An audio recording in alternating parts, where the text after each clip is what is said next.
Ini udah pagi, kita cek kelembapan, suhu atau kondisi plastiknya. Oke, ini kita temukan tempat yang tepat dan tata cara yang benar untuk penyimpanan atau proses perkecambahan bibit kelapa sawit. Ini udah kelihatannya airnya. Kendap udara berarti menimbulkan embun dalam kantong plastiknya. Oke, inilah dia contoh dan tata cara proses pembibitan kelapa sawit atau kecambah kelapa sawit secara pribadi. Dan ini kondisi kelembapan dan penyimpanan yang pas ya. Nah, ini kan terlihat becek-becek air. Nah, seperti ini. Dia berembun ya. Ini contohnya. Ini adalah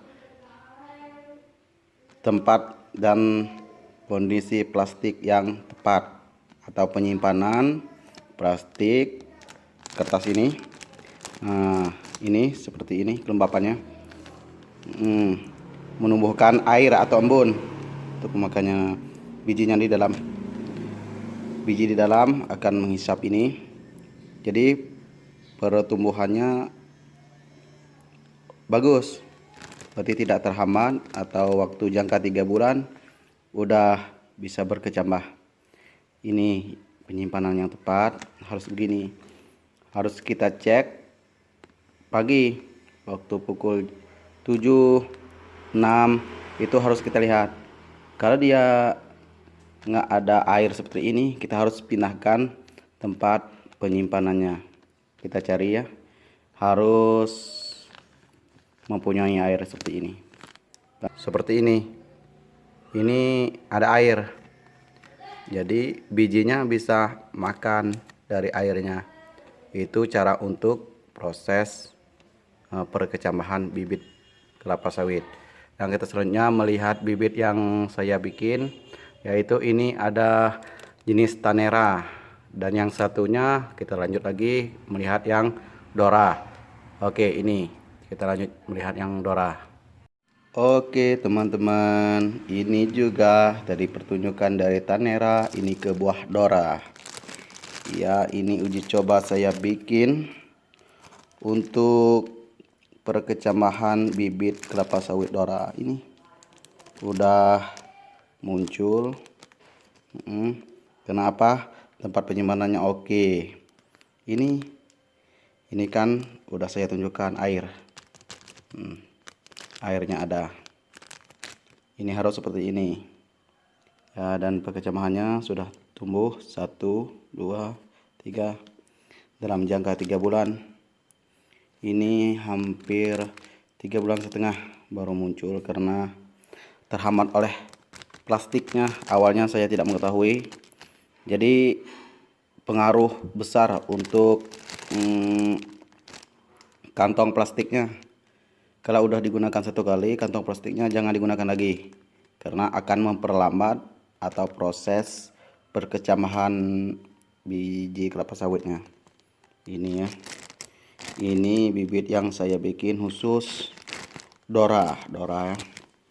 Dora dari bibit yang berkualitas, memang saya khususkan untuk Dora. Beratnya udah kita ambil sebelum kita bikin perkecambahannya, kita timbang itu beratnya 35 kg ya per tandanya, dan treknya pun jarang, jadi termasuk nggak ada trek. Untuk buahnya nggak pernah putus. Ini dari batang yang sudah saya khususkan untuk pembibitan Dora, dan yang Taneranya juga batang sudah saya khususkan untuk pembibitan Tanera ya, biji kelapa sawitnya. Ini contohnya di sana, nanti akan saya bicarakan selanjutnya antara Dora dan Tanera tadi. Akan kita keluarkan bijinya satu persatu agar kalian tidak bingung, nggak dia bertanya lagi. Ini sudah menimbulkan kecambah. Dalam proses pembuatan kecambah itu yang harus kita perhatikan kondisi tempat penyimpanan dan kelembapan. Dan kedua, kertas harus kertas yang berkualitas seperti ini, plastik kantong plastiknya. Ini bagus kantong plastiknya. Ini air cukup. Setiap paginya dicek. Nanti kalau perubahan suhu atau tempat penyimpanannya, kalau dia nggak tumbuh lagi air atau ini, kita harus pindahkan. Tapi kalau kita udah menemukan tempat seperti ini, mungkin udah 3 kali percobaan saya menggunakan tempat itu juga, alhamdulillah hasilnya memuaskan. Nih, contohnya kita lihat lagi. Kalau kurang paham, kita kembali lagi ke tempat penyimpanannya. Ini dia tempat penyimpanannya. Oke, akan saya tunjukkan perbedaan Tanera dan Dora. Ini Tanera, ini Dora. Dora adalah biji yang paling besar, tempurungnya yang paling tebal dan paling berat. Ini udah berhasil, teman-teman. Perkecambahan sudah berhasil. Nah, seperti ini sudah berhasil.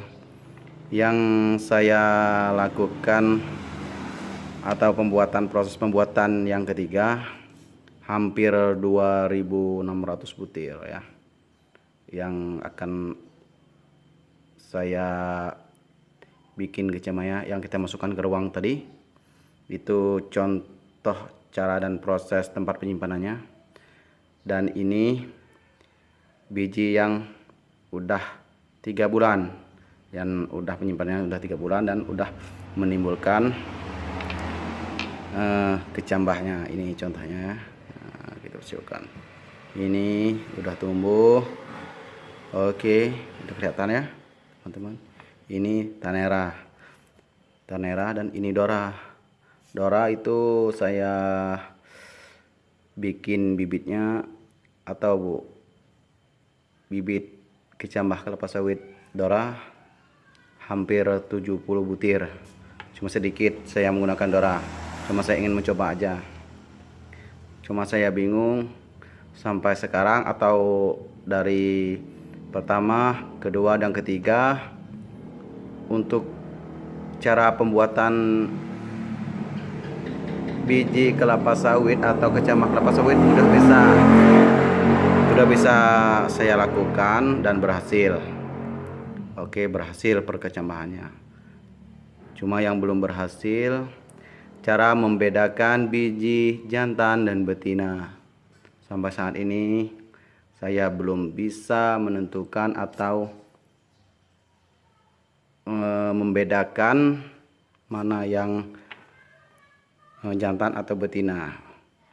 Oke, teman-teman, aku cuma bisa membuat atau proses pembuatan kecambahnya aja. Jadi pengalaman teman-teman lain bisa dibagikan mana yang jantan atau betina. Sekarang saya melakukan proses pembedaan jantan dan betina itu butuh waktu yang lama ya, dari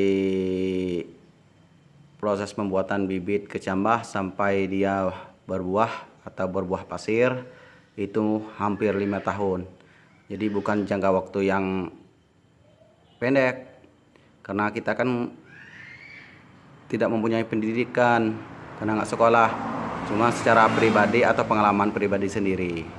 Jadi saya, teman-teman, membutuhkan waktu yang paling lama dari proses seperti ini sampai 5 tahun ke depan baru bisa hasil atau menentukan mana yang jantan dan betina.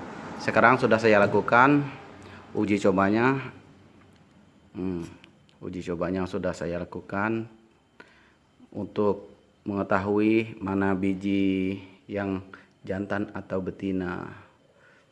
Buat teman-teman jangan lupa subscribe ya, dan bisa tanya-tanya juga, berbagi pengalaman. Kalau teman-teman punya pengalaman tentang yang jantan atau betina, silahkan komen di bawah ataupun saling berbagi pengalaman. Oke. Pengalaman kalau nggak sekolah atau nggak punya pendidikan itu butuh proses yang paling panjang. Secara kita praktek langsung seperti ini ke lapangan sampai dia berbuah. Oke teman-teman, jangan lupa like, komen, dan subscribe. Iya, oke. Thank you.